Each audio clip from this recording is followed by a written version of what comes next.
কথায় সুরে গানে গানে মুখরিত এক সুচারু সন্ধ্যার আয়োজন করা হয় জয় জয়ন্তী সঙ্গীত প্রতিষ্ঠানের তরফে। দ্বিতীয় বর্ষের বার্ষিক সুরেলা অনুষ্ঠানটি 21শে জুন বিশ্ব সঙ্গীত দিবসে দক্ষিণ কলকাতার বিজয়গড় নিরঞ্জন সদনে হয়ে গেল।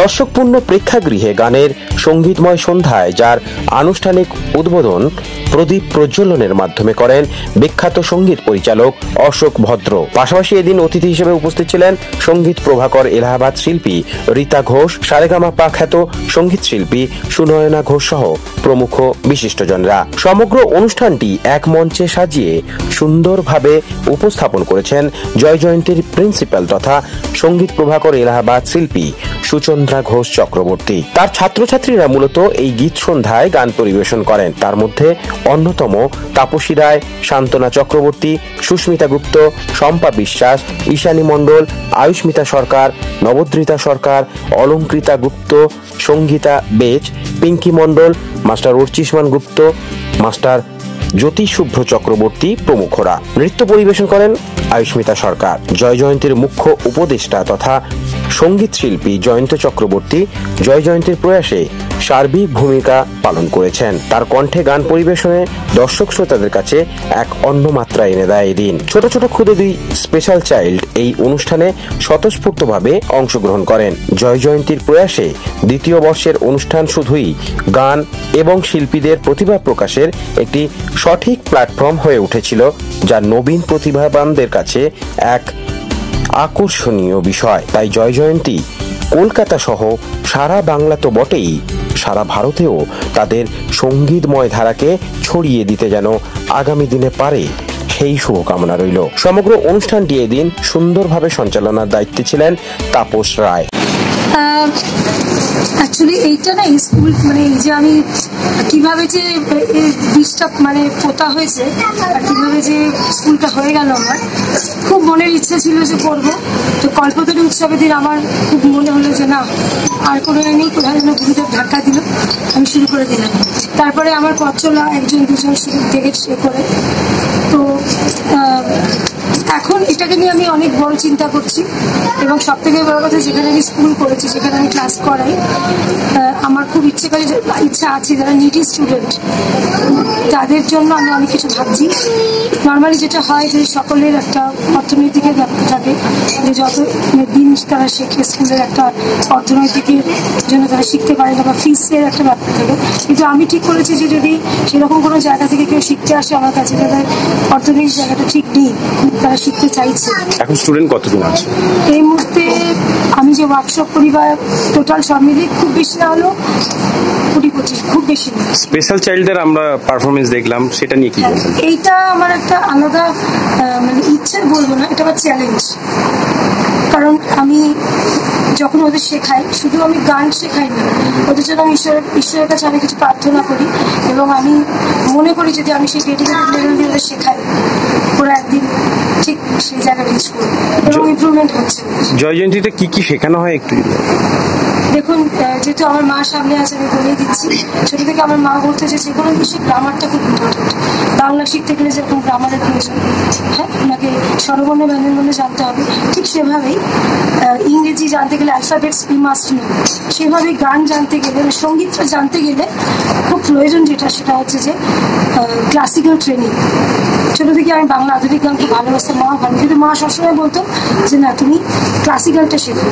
তো সেভাবে আমি তখন চর্চা করার সময় পেতাম। সেভাবে সেই ধারাবাহিকতাটা আমি মনে রেখে, যেটা এখন এইটার মধ্যে বীজ রোপণ করেছি যে না প্রথম 6 মান্থ আমি ক্লাসিক্যাল ট্রেনিং করাবো, তারপর যার যেদিকে ন্যাক, যার যে গান ভালো লাগবে তার সে গান আমার কাছে শিখতেই পারে। শেষ প্রশ্ন, জয় জয়ন্তীর জন্য দর্শকদের কি বার্তা দেবে? এটুকুই বলবো যে আমি জয় জয়ন্তীর দরজা খোলা। তারা যদি সত্যি মানে সঙ্গীত শিখতে চায়, মানে সঙ্গীত শেখা, আমি কিন্তু গান তুলে দেওয়ার কথা বলছি না, শিখতে চায় তারা আমার কাছে আসতে পারে। তাদের কাছে আমার এরকম কোনো অর্থনৈতিক বা এরকম কোনো বাউন্ডারিজ থাকবে না যে এটা না হলে আমি শেখাবো না। যদি কারোর মনের ইচ্ছে থেকে আমি শিখবো, তার জন্য আমি আছি। আপনার নামটা? আমার নাম সুচন্দ্রা ঘোষ চক্রবর্তী। ভালো, আর সব থেকে ভালো যে কামিং জেনারেশনকে মিউজিকের দিকে ঠেলে নিয়ে যাওয়ার এটা একটা বিশাল প্রচেষ্টা। আর সেটার জন্য সবসময় আমি পাশে শুরু নয়, আর সর্বাঙ্গীনভাবে আছি। আর অনেক অনেক গ্রেট সাকসেস কামনা করি। জয়ন্তীকে কি বার্তা দেবে? আরো কাজ করে যাক সঙ্গীতের জন্য, আরো এগিয়ে যাক, আরো শিল্পী তৈরি করুক। আপনার নামটা?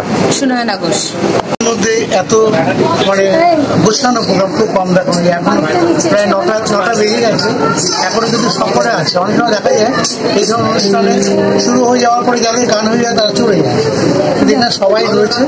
জায়গাটা ছোট হলেও জায়গাটা খুব মানে সংঘবদ্ধ, একটা পরিবারের মতো।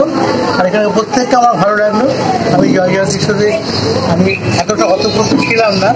আমার সঙ্গে এদের দুজনের সঙ্গে আমাদের সত্যি সত্যি আর্থিক যোগাযোগ আছে। আমি যাতে আরও এই গ্রুপের সাথে যুক্ত হতে পারি, আগামী দিনে যেন আরও বড় অনুষ্ঠান করা যেতে পারে, তার জন্য আমি সঙ্গে আছি থাকবো। আর এই ধরনের অনুষ্ঠান, এই ধরনের সংগঠন বিভিন্ন অঞ্চলে গড়ে উঠুক, যাতে আমাদের বাংলা সংস্কৃতি আরও সমৃদ্ধি পায়, এটাই আশা করব। আর জয়ন্তী এখানে শুধু না, একদিন অনেক বড় জায়গায় যাবে, এটা আশা রাখি। ধন্যবাদ। 2 বছর যদিও এটা মনে হয় ছোট্ট, খুবই ছোট সময়, কিন্তু আমাদের কাছে এই 2 বছরটা অনেকটা। আর এই 2 বছরে আমরা যতটা পথ পেরোতে পেরেছি, এটা আমাদের কাছে একটা অ্যাচিভমেন্ট। তো আমরা চাই যে আগামী দিনে আরও এগিয়ে যাই, আমরা সবাইকে নিয়ে আরও অনেকে যোগ দিন আমাদের সাথে। আপনাদের এই সংবাদ মাধ্যমের মাধ্যমে সবাইকে অনুরোধ জানাচ্ছি, সবাই এসে যোগদান করুন। গানকে ভালোবাসুন, গানকে ভালোবাসলে জীবনে অনেক সমস্যার সমাধান হয়। মনটা ভালো থাকে সব থেকে বড় কথা, এইটুকুই বলার। আপনার নামটা? আমার নাম জয়ন্ত চক্রবর্তী। আমার তো মনে হচ্ছে আরো কিছুক্ষণ মানে তো কি বলবেন জয়ন্তীকে নিয়ে?